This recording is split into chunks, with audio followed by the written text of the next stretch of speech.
자녀에게 하루에 한 번씩 축복 기도하라라는 책이 있습니다. 우리가 자녀들을 축복하면서 그들을 위해서 기도하면서 삶을 살 때에 아이들이 자라나는 게 다르다는 거예요. 사랑한다, 축복한다, 이렇게 만지면서 아이들에게 축복을 한다면 그것이 얼마나 큰 영향력을 주는지 모릅니다. 아이들이 잠잘 때 가서 사랑해요, 축복합니다, 축복해요 라고 할 때 사실은 전혀 듣지 못한 것 같지만은 그 아이는 본능적으로 그것을 듣습니다. 그것이 흘러서 얼마나 큰 영향력을 주는지 모른다는 거예요. 그 축복은 아이들의 IQ와 EQ를 높인다는 거예요. 제가 한 25년 전에 성교원을 운영할 때에 몬테소리 교육을 제가 도입을 했습니다. 제가 울산에서 몬테소리 교육을 통해 가지고 굉장히 성공한 유치원을 직접 찾아가서 원장님을 만나고 제가 그 교육 방침을 배우고 그때부터 제가 큰 관심을 갖고 몬테소리 교육을 성교원에 전봉을 시켰죠. 그 내용 중에 중요한 포인트가 하나 있습니다. 그게 뭐냐 그러면 아이들이 손을 통해 가지고 만지면서 그렇게 노는 것들이 아이들에게 엄청난 지능에 영향을 주고 우리 뇌 발달에 도움이 된다는 거예요. 이 손은 노출된 뇌라는 겁니다. 그래서 손을 가지고 만지면서 조작을 하고 이렇게 하면서 또 협동하면서 굉장히 많은 성장을 가져온다는 거죠. 하물며 우리가 손을 만지면서 우리 뇌가 발달하는데 사랑의 스킨십을 하면 얼마나 많은 영향력을 주겠냐는 거예요. 우리나라 새해가 되면 인사가 있습니다. 우린 뭐라고 인사하죠? 새해 복 많이 받으세요. 복 받는 거 너무너무 좋아합니다. 새해 복 많이 받으라는 이야기가 아예 우리 새해 인사가 되어버렸습니다. 사람들은 복을 추구합니다. 또 아예 얼마 전부터 한때는 유행했던 인사법 있죠.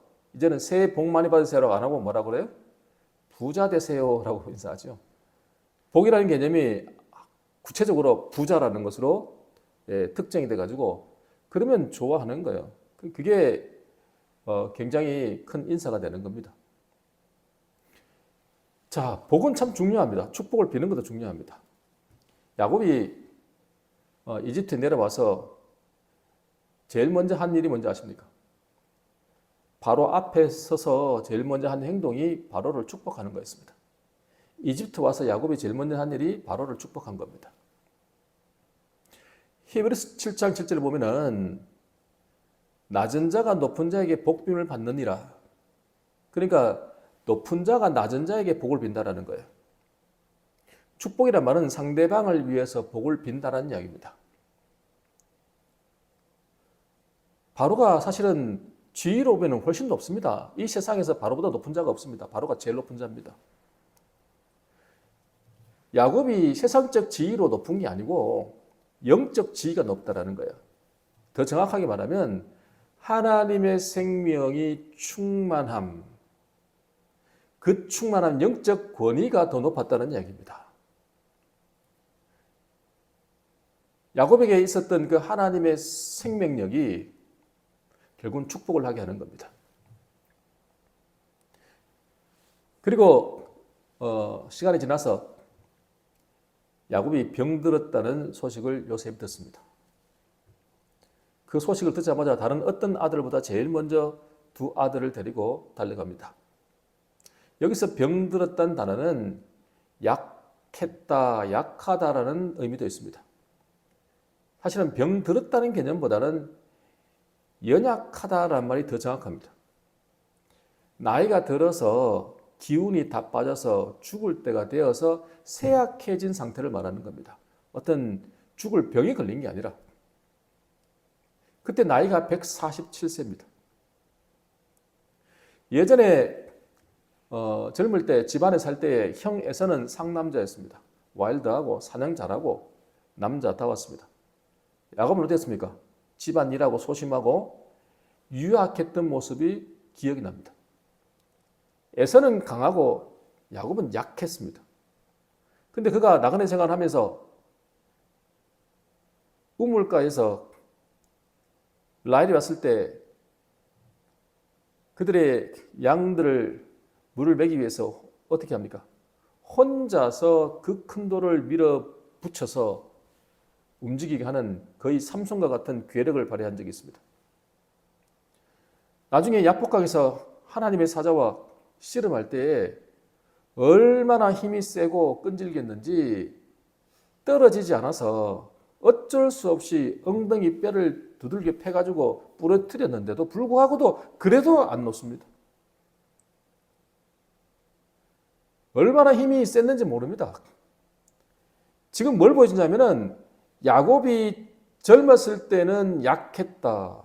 나그네 생활하면서 그의 강한 모습을 계속 보여주다가 이제 147세가 되어서는 굉장히 약한 모습 가운데 그의 모습을 보여주는 겁니다. 하나님 그렇게 보여주는 거죠. 그런 약한 모습, 육체는 너무너무 약해요. 눈도 어두웠어요. 요셉이 두 아들을 데리고 왔다는 소식을 듣고 성경은 이렇게 말해요. 침상에서 일어났다고요. 스스로 일어섰다고요. 죽을 힘을 다해서 일어섰다고요. 너무너무 연약한 상태에서 자기가 있는 힘을 다해서 일어난다고요. 요셉은 아들 둘 데리고 왜 옵니까? 뭐 때문에 옵니까? 아버지 병문안 오려고요? 그 의미보다도 더 중요한 것이 뭐냐니까 아버지 돌아가시기 전에 내 두 아들 축복 기도해 주시고 그리고 돌아가십시오라는 거거든요. 그러니까 우리 두 아들 축복받고 싶었던 거죠. 그만큼 우리에게는 축복이라는 것이 너무 중요합니다.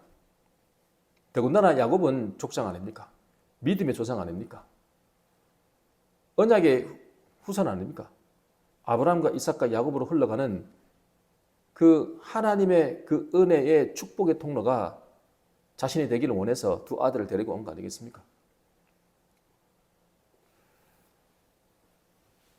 이 두 아들을 놓고 축복하는 야곱의 모습 보면서 우리는 축복을 받는 자일 뿐 아니라 축복을 하는 자가 되어야 됩니다. 축복하는 사람이 정말 진정한 하나님의 사람입니다. 오늘 이 시간에는 축복에 대한 메시지를 우리에게 주시는 하나님의 메시지를 같이 듣기를 원합니다. 첫 번째입니다. 할 수만 있다면 축복하는 삶을 살아야 합니다.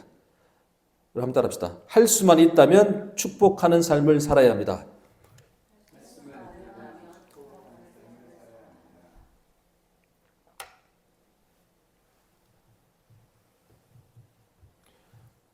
히브리서 11장 믿음장을 보면은 아브라함이 믿음으로 이삭을 하나님께 바쳤다라고 나옵니다. 근데 이삭의 이야기를 할 때는 믿음으로 이삭은 에서와 야곱과 에서에게 축복했다고 나옵니다. 그리고 야곱 이야기를 할 때는 믿음으로 야곱은 요셉의 두 아들에게 축복했다고 말합니다. 그리고 지팡이를 의지하여 하나님께 경배했다고 나옵니다. 아브라함은 믿음으로 이삭을 드렸고 이삭도 그랬고 야곱도 그랬고 믿음으로 축복했다고 말합니다. 그의 믿음의 대표적인 행위가 뭐냐 그러니까 이삭도 축복이었고 야곱도 축복이었습니다. 그게 믿음으로 행했다라는 거예요. 그 믿음장에 나오는 그 사람의 한 생애에 나오는 가장 대표적인 믿음의 행동이 야곱과 이삭은 축복이었다는 거예요. 지팡이를 의지했다. 야곱은 야복강에서 엉덩이 뼈를 맞고 그때부터 다리를 제대로 쓰지 못하고 굉장히 힘든 삶을 살았습니다. 그때부터 지팡이를 의지하게 됐다고요.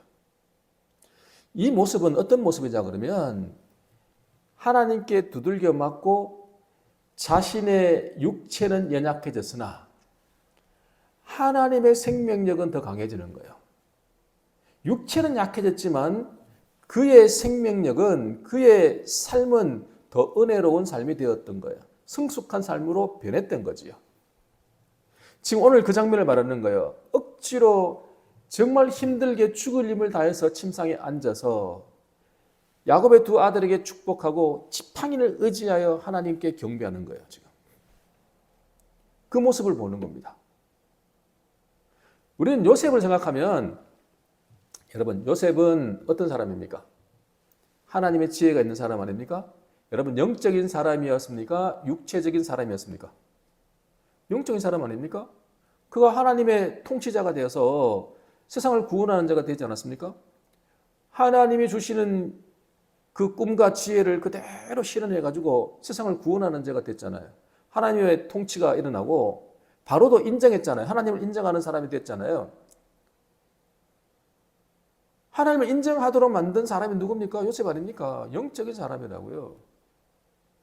지금 오늘 보면요, 야곱은 눈이 어두워졌고 힘이 없고 정말 힘들게 겨우 죽을 힘을 다해서 겨우 침상에 앉고 그리고 지팡이를 의지해야만 하나님을 경배할 수 있는 그런 상태였는데 축복은 누가 합니까? 요셉이 야곱에게 합니까? 야곱이 요셉에게 합니까? 야곱이 요셉에게 합니다. 오늘 어떤 것을 보여주냐면은 야곱은 육체는 연약하고 육체의 눈은 어두워도 영의 눈은 엄청 밝습니다. 요셉은 육체의 눈은 밝은데 영의 눈이 오늘은 어둡습니다. 야곱의 성숙된 모습과 야곱의 영안이 열린 모습과 요셉이 열리지 않는 모습이 오늘 보입니다.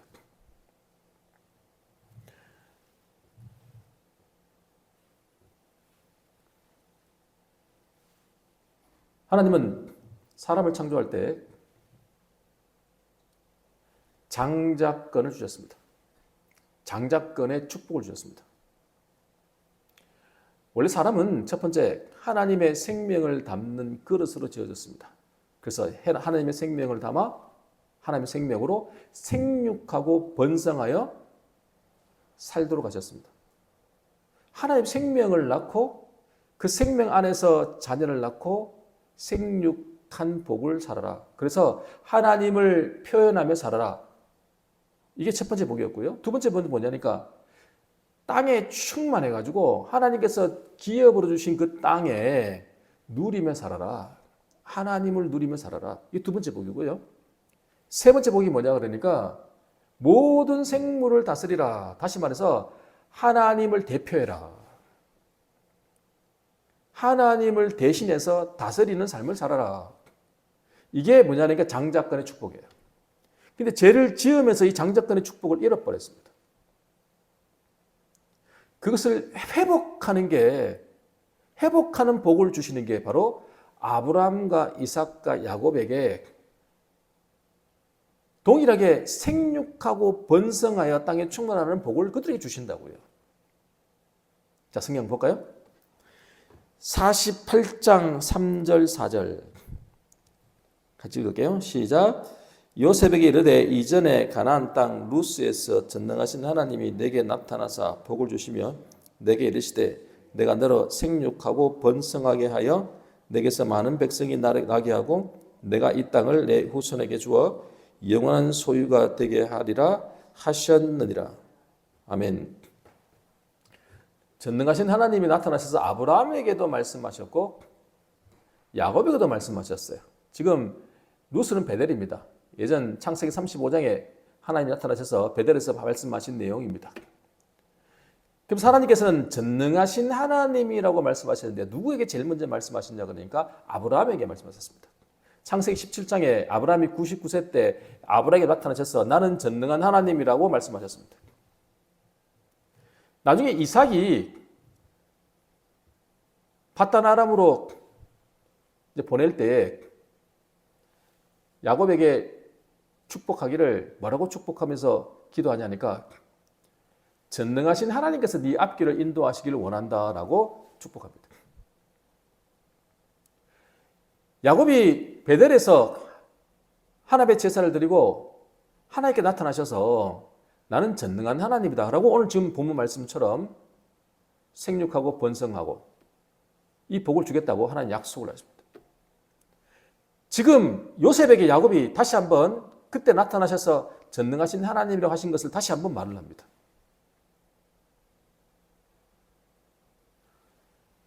아브라함에게 너는 복이 될지라 너를 위하여 축복하는 자에게 내가 축복하고 너를 위하여 저주하는 자에게 내가 저주하겠다. 모든 민족이 너로 말미암아 복을 받을 것이다. 그렇게 축복했거든요. 다시 말해서 아브라함에게 장자권의 축복을 준 겁니다. 그것이 이삭에게 넘어가고 이제 야곱에게 넘어가고 지금 요셉으로 넘어가는 겁니다. 지금 우리가 예수 믿는 사람, 예수의 생명을 가진 사람은 하나님의 장자권을 가진 사람입니다. 다시 말해서 우리는 복받은 자로서 하나님의 복을 받은 자로서 뭐하고 살아야 돼요? 축복하며 살아야 돼요. 할 수 있는 대로 축복해야 돼요. 만약에 내가 누군가를 축복을 해요. 근데 그 사람이 축복받을 만한 사람이면 그 빈 축복이 그에게 임하겠죠. 그 빈 축복이 그에게만 임하는 것이 아니라 복을 빈 자도 축복한 자도 복을 받죠. 근데 만약에 내가 저주를 냈습니다. 근데 내가 저주를 했는데 저 사람이 저주를 받을 만한 사람이 아니라면 내가 빈 저주가 어떻게 되겠습니까? 다시 내게 돌아오는 겁니다. 저 사람이 저주받을 사람이 아닌데 내가 다른 마음으로 착각하고 내가 저주를 내려버렸다 그러면 그 저주가 그에게 합당하지 않으니까 어떻게 되겠냐고요. 그 저주가 다시 나에게 돌아온다고요, 여러분. 그러니까 우리는 축복하는 사람이 돼야지 저주하는 사람이 돼서는 안 된다 이 말이에요. 심지어 예수님께서 이렇게 말씀하세요. 제가 한번 읽어드릴게요. 누가복음 6장 28절입니다. 너희를 저주하는 자를 위하여 축복하며 너희를 모욕하는 자를 위하여 기도하라. 아멘. 심지어 예수님이 이렇게 말씀하세요. 너희를 위해서, 우리를 위해 가지고 우리에게 저주하는 자를 위해서 어떻게 하라? 도리어 축복하라는 거예요. 아, 저 사람은 나를 저주하는데 그러면 우리 어떻게 해야 되냐고요? 속으로 이렇게 생각하지. 나는 저주받을 자가 아니야. 나는 복받을 자야. 그러면 네가 빈 저주가 네한테 돌아가겠구나. 꽃이다. 이렇게 생각하고 있으라는 게 아니라 우리를 저주하는 자를 위해서 축복하라는 거예요. 오히려. 우리를 모욕하는 자를 위해서 어떻게 하라? 기도하라고 말씀하세요. 그러니까 우리의 입술은요. 축복의 입술이 되어라는 말씀입니다. 왜 그러냐니까 우리는 장자권을 가진 자들이잖아요. 우리가 복을 빌면 복을 받고 우리가 저주를 하면 저주를 받는 그런 일이 벌어진단 말이에요. 우리 입술을 통해 가지고. 그런데 우리의 입술을 함부로 돌리면 안 된다는 얘기예요. 우리가 복인데 복을 흘려보내야지 왜 저주를 흘려보내냐는 거예요. 우리에게 저주하는 자를 위해서조차도 어떻게 하라고요? 축복하라고 말씀하고 있지 않습니까?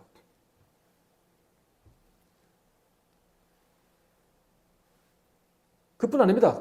누가복음 6장 밑으로 쭉 내려가면 30몇 절에 보면은 은혜를 모르는 자와 악인에게도 하나님은 인자하시느니라 이렇게 말씀 나옵니다. 하나님은요.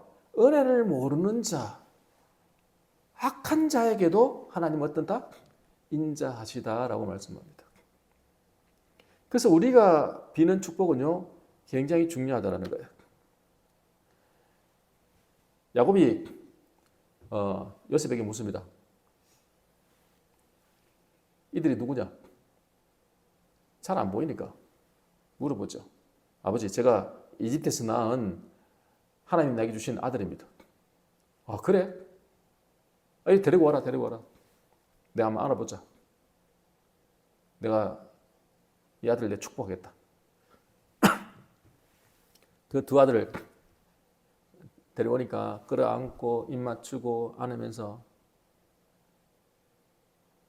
너무너무 좋아합니다. 아이고, 난 네 못 볼 줄 알았는데 너 요새 너를 다시 보게 하는 것뿐 아니라 손주까지 보게 하는구나. 너무너무 좋아하죠. 그런데 이제 요셉이 무릎 앞에 있는 두 아들을 이제 물러서게 하고, 자, 절해라. 그 절하고, 그리고는 아버지 오른손 위에 장자 므낫세를 앉히고, 아버지 왼손의 위치에다가 차남인 에브라임을 앉힙니다. 그리고 아버지 축복해달라는 겁니다. 그때 야곱은 어떻게 하냐니까 오른손에 므낫세를 손을 얹지 않고 팔을 엇바꿉니다. 오른손을 에브라임의 머리에 손을 얹고 왼손으로 므낫세의 머리에 손을 얹습니다. 그리고 먼저 요셉을 위해서 축복을 하고, 그리고 이 아들들에게 축복을 합니다. 자, 읽어볼까요? 창세기 48장 15절 16절입니다. 우리 같이 읽겠습니다. 그가 요셉을 위하여 축복하여 이르되 내 조부 아브라함과 아버지 이삭이 섬기던 하나님, 나의 출생으로부터 지금까지 나를 기르신 하나님, 나를 모든 환난에서 건지신 여호와의 사자께서 이 아이들에게 복을 주시오며 이들로 내 이름과 내 조상 아브라함과 이삭의 이름으로 칭하게 하시오며 이들이 세상에서 번식되게 하시기를 원하나이다. 아멘. 축복하는데 하나님에 대한 이야기를 하면서 하나님을 부르면서 어떻게 부르냐니까 아브라함과 이삭이 섬기던 하나님이라고 부르죠. 여기 섬긴다는 말은 걷는다, 쫓는다 이 말입니다. 스스로 쫓았던 하나님, 하나님과 함께 걸었던 하나님. 그러니까 우리 할아버지 아브라함과 우리 아버지 이삭이 우리 하나님을 어떻게 했다고요? 지금 여기는 섬겼다 그러지만 원문으로 보면 걸었다는 뜻입니다. 스스로 쫓았다는 얘기입니다. 그러니까 하나님과 함께 걸었다는 얘기입니다. 여러분, 섬겼다라는 말이 좀 가까워 보입니까? 함께 걸었다라는 것이 더 가까워 보입니까? 함께 걸었다는 말이 더 가까워 보이죠? 그만큼 하나님과 함께 걸으면서 가깝게 지냈던 그 하나님을 말하고. 자, 그러면서 자기에 대해서는 이렇게 말하죠. 나의 출생으로부터 지금까지 나를 기르신 하나님. 그러니까 태어날 때부터 바로 지금까지입니다. 바로 지금까지. 태어날 때부터 바로 지금까지 나를 기르신 하나님. 이 기르신다는 말은요, 먹이시고 보살피시고 목자 되신다는 말입니다. 다윗이 시편 23편에서 여호와는 나의 목자시니라고 똑같은 겁니다. 나의 목자 되신 하나님, 나를 먹이신 하나님, 그 다음에 나를 모든 환난에서 건지신 여호와의 사자 이렇게 나오죠. 여기서 환난이라는 단어는 원문에 보면 환난이 아닙니다. 악입니다. 악. 근데 사실은 번역을 환난으로 하지 않고 악으로 하는 게 더 좋았을 뻔했습니다. 여러분, 환난 당하는 게 전부 다 악인 것은 아니잖아요. 모든 환난이 다 악인가요? 그건 아니잖아요. 좀 더 정확하게 보자면 악으로 말하는 게 맞습니다. 모든 악에서 나를 건지셨다는 거예요. 사탄에게서 나를 건지셨다는 얘기예요. 그 수많은 사탄의 공격에 그 악한 그 세력들에 있어서 모든 악에서 나를 건지셨다. 그 구원하신 하나님께서 이 아이들에게 복을 주시오며 이들로 내 이름과 내 조상 아브라함과 이삭의 이름으로 칭하게 하시오며, 그러니까 아브라함과 이삭과 야곱의 이름으로 칭하게 해달라라는 말씀은 언약의 후손, 언약의 계승자가 되게 해달라는 이야기입니다. 장자권의 축복이 이어가도록 하게 해달라는 이야기죠. 자, 이렇게 축복을 하니까 요셉이 마음이 막 급했습니다. 다급해가지고 아버지 그리하지 마십시오 이렇게 말합니다. 근데 원문을 보면 그렇게 되어 있는 게 아니라 안 돼요. 그렇게 하면 아버지 이렇게 단어가 끊겨서 외마디로 되어 있습니다.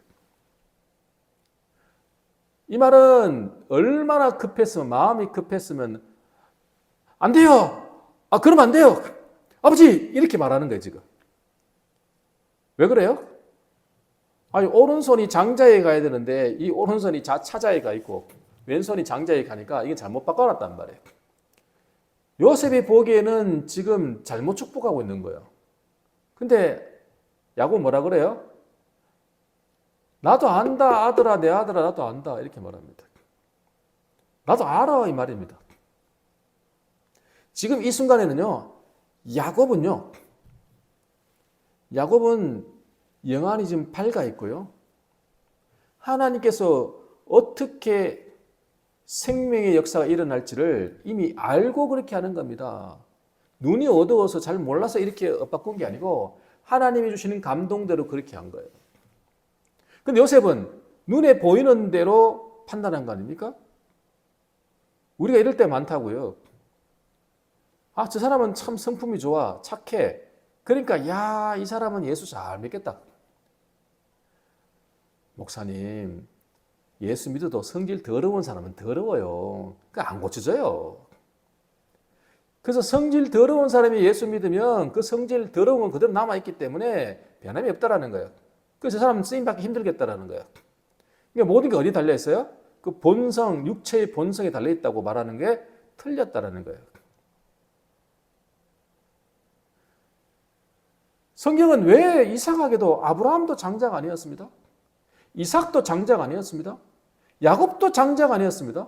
요셉도 장자가 아니었고요. 요셉의 두 아들 중에서 에브라임도 장자가 아닙니다. 근데 그들에게 지금 장자권이 이어가고 있습니다. 왜 그렇습니까? 하나님의 장자권을 가진 민족이 어떤 민족입니까? 이스라엘 민족 아닙니까? 근데 지금 어떻게 됐습니까? 하나님 복음은 지금 어디로 흘러가고 있습니까? 이방인들이 흘러가가지고 지금 세상에 복음이 전해지고 있지 않습니까? 이건 어떤 의미가 있냐면요.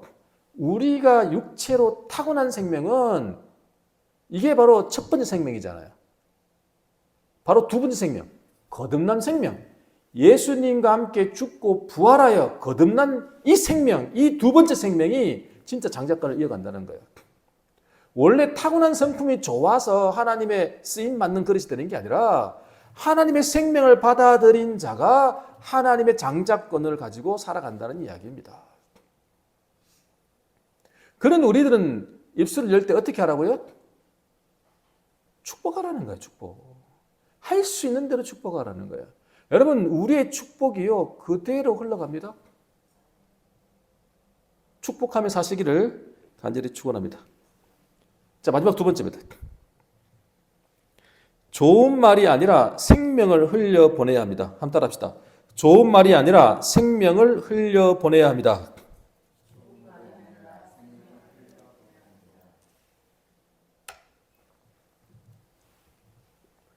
축복은 다른 사람에게 좋은 말 하는 게 아닙니다. 우리 축복하라니까 좋은 말 많이 해야 되겠구나 이렇게 생각하잖아요. 아이고 지사님 이쁘네, 오늘 이쁘네, 아이고 피부 탱탱하네, 아이고 살 빠졌네, 이런 이야기가 축복이 아닙니다. 여러분 마음이 없는데 막 좋은 말 해주려고 노력하는 거 그게 축복이 아니고요. 성경이 말하는 축복은 뭐냐 그러니까 내가 누리는 하나님의 생명을 흘려보내는 겁니다. 하나님의 생명이 내게 흘러 넘치는데 억지로 흘러 넘치는 게 아니고 내 안에 하나님의 생명이 넘쳐 흘러서 그냥 넘어가는 거예요. 내가 누린 하나님의 은혜가 너무너무 크고 놀라우니까 그 은혜가 넘쳐 흐르는 거예요. 여러분 그런 걸 경험하지 않아요? 여러분이 교회 와서 말씀을 듣고 기도하고 은혜 받으니까 나가서 그냥 사람 만날 때마다 내가 받은 은혜를 말하고 있잖아요. 내가 누린 하나님의 생명을 말하고 있잖아요. 상대방이 이뻐 보이잖아요. 아, 좋은 말 해야지라고 말하는 게 아니고 상대방이 이뻐 보여요. 왜요? 내 안에 은혜가 넘치니까, 하나님 생명이 넘치니까 그 생명이 흘러나가는 거예요. 그리고 그에게 축복을 하는 거예요. 그 영혼이 저주받을 인생으로 보이는 게 아니라 하나님의 생명으로 구원받을 백성으로 보이는 거예요. 그러니까 생명을 흘려보내니까 축복이 되는 겁니다. 만약에 주님께서 십자가에 죽으시지 않으셨다면, 주님이 십자가에 죽으시지 않으셨다면 하나님의 생명이 우리 안에 스며들지는 않습니다. 그 십자가의 생명이 우리 안에 스며들어서 이것이 흘러가는 겁니다. 그러니까 축복은 누가 하냐니까 하나님의 생명이 스며든 자만이 할 수 있는 겁니다. 그래서 어린아이는 축복을 못합니다, 여러분. 높은 자가 낮은 자에게 축복한다 그러잖아요. 멜기세덱이 아브라함에게 와가지고 지극히 높으신 하나님이여 아브라함에게 복을 주옵소서 이렇게 축복을 하거든요. 그 성경은 말하죠. 히브리서 기자가 누가 높은 자냐는 거예요. 낮은 자가 높은 자에게 어떻게 한다? 복, 빔을 받는다. 그럼 누가 높다는 거야? 아브라함이 높다라는 거예요? 멜기세덱이 높다라는 거예요? 멜기세덱이 높다는 이야기를 하고 있는 겁니다. 예수님, 멜기세덱은 예수님의 모형이라는 거예요. 아브라함이 10분의 1을 멜기세덱에게 바쳤다라는 거예요. 그 누가 높냐라는 거예요. 그 이야기를 하고 있습니다. 근데 지극히 높으신 하나님의 제사장이라고 멜기세덱을 말하거든요. 다시 말해서 축복하는 자는요, 제사장이 되어야 된다는 거예요. 제사장은 어떤 인물이냐면은 하나님과 사람과의 죄인과의 관계를 이 간격을 좁혀주는 자입니다. 죄인을 하나님께 인도하는 자가 누구요? 제사장이라는 거예요. 그리고 하나님의 복을 빌어주는 자라는 거예요. 그럼 우리가 어떤 사람이 되어야 된다고요? 하나님의 제사장이 되어야 된다고요. 제사장이 되려면 어떻게 해야 되냐고요? 주님과 함께 죽고 부활한 자가 되어야 된다는 거예요. 주님과 함께 죽고 부활한 자가 되어야 하나님의 제사장이 되는 겁니다. 우리가 거듭나지 않고 십자가를 거치지 않고 어떤 누구도 축복할 수가 없습니다, 여러분. 성숙하지 않으니까요. 하나님 생명으로 스며들지 않았으니까요. 예수의 생명으로 가득 차 있지 않으니까요. 축복할 수가 없는 겁니다, 여러분. 좋은 말 하는 게 축복이 아닙니다, 여러분. 생명을 흘려보내는 게 축복입니다, 여러분. 이 사실을 잊지 마시기를 간절히 축원합니다. 복이라는 단어가요, 바라크라는 단어인데요. 이 뜻이 뭐냐 그러면요, 무릎을 꿇는다, 경배한다, 찬송한다, 감사하다, 축하하다 이런 뜻입니다. 그 번역할 때 바라크를 이렇게 번역해요. 복으로도 번역하고 무릎을 꿇었다고 번역하기도 하고 찬양을 하다고 번역을 하기도 하고 경배한다고도 번역하기도 하고 감사하다고 번역하기도 합니다. 우리 출애굽기와 신명기를 보면서 하나님의 복을 볼 때 복이라고 하면 무병장수, 물질의 복을 받고 질병에 걸리지 않고 장수하는 거, 자손의 복을 주는 거, 이게 복이라고 말합니다. 신명기에 보니까 그 복을 그렇게 주시는데 조건이 하나 있습니다. 하나님의 말씀을 지켜 행하면 이라는 단어가 붙습니다. 근데 신약에 와서도 또 조건이 붙습니다. 요한복음 15장 7절에 너희가 무엇인지 구하라 그러면 다 이루리라. 무엇이든지 구하래요. 다 주시겠다고요, 하나님이. 근데 그 전에 조건이 하나 붙습니다. 너희가 내 안에 거하고 내 말이 너희 안에 거하면이라는 조건이 붙습니다. 너희가 내 안에 거하고 내 말이 너희 안에 거하면, 이 말을 다른 말로 하면요, 너희가 내 안에 거한다는 말은, 우리가 주님 안에 거한다는 말은 우리가 예수님을 믿을 때 예수님과 함께 죽는다는 이야기입니다. 내 말이 너희 안에 거하면 이 말은 너희가 죽고 부활하여 내 생명이 네 안에 들어가겠다는 말입니다. 너희가 내 안에 거하고 내 말이 너희 안에 거한다는 말은 너희가 나와 함께 죽고 나와 함께 부활하여 내가 너희 생명이 되어 이제는 더 이상 네가 사는 게 아니고 내가 산다 이 말입니다. 그러면 너희들이 모든 걸 이룬다는 거예요. 그래서 복이라는 거는요, 뭔가 하나님께 좋은 것을 구한다기보다는 어떤 위치에 있느냐 이런 것입니다. 복 받는다는 것은요, 어떤 위치에 있냐는 거예요. 너희가 내 안에 거하고 내 말이 너희 안에 거하면이라는 이야기예요. 너희가 나와 함께 죽고 부활한 자가 되어 내 생명이 너희 안에 넘치면 하나님의 생명이 내 안에 흘러 넘쳐서 뭐가 된다고요? 축복하게 되는 거예요. 그게 복이라는 겁니다, 여러분. 복은 그렇게 흘러가는 거예요. 내가 하나님의 생명을 누리지 못하고 그 은혜를 누리는 장소에 위치에 있지 못하면 축복이 안 된다는 이야기입니다, 여러분. 그냥 나도 모르게 비난이 나가고 나도 모르게 저주가 나가고 나도 모르게 나오는 말들이 전부 부정적인 말들로 그냥 나오게 된다는 거예요. 생명이 넘치는 사람은 입술에서 뭐가 나오냐니까 감사가 넘쳐요. 그리고 찬양을 해요. 경배를 해요. 그러니까 우리는 어떤 위치에 있냐고요? 경배하는 자리에 있냐고요? 찬양하는 자리에 있냐고요? 감사하는 자리에 있냐고요? 하나님의 생명을 흘려보내는 자리에 있냐고요? 그가 어떤 사람이라고요? 복받은 사람이고요. 복을 비는 자, 축복하는 자. 바로 하나님의 장자권을 가진 자라는 거예요. 자, 말씀 정리할게요. 여러분, 할 수만 있다면 축복하는 자가 되십시오. 근데 아무나 축복하는 게 아닙니다. 누가 해요? 예, 생명이 충만한 자, 성숙한 자, 하나님의 재상으로 사는 자. 하나님의 생명이 흘러 넘쳐서 감당이 안 되는 사람이 하는 게 축복입니다. 그 축복할 때 나만 복 받는 게 아니라 축복 받는 자도 복을 받고 복을 빈 나도 복을 받고 우리 모든 지체들이 함께 잘 사는 하나님의 역사가 나타날 줄 믿습니다.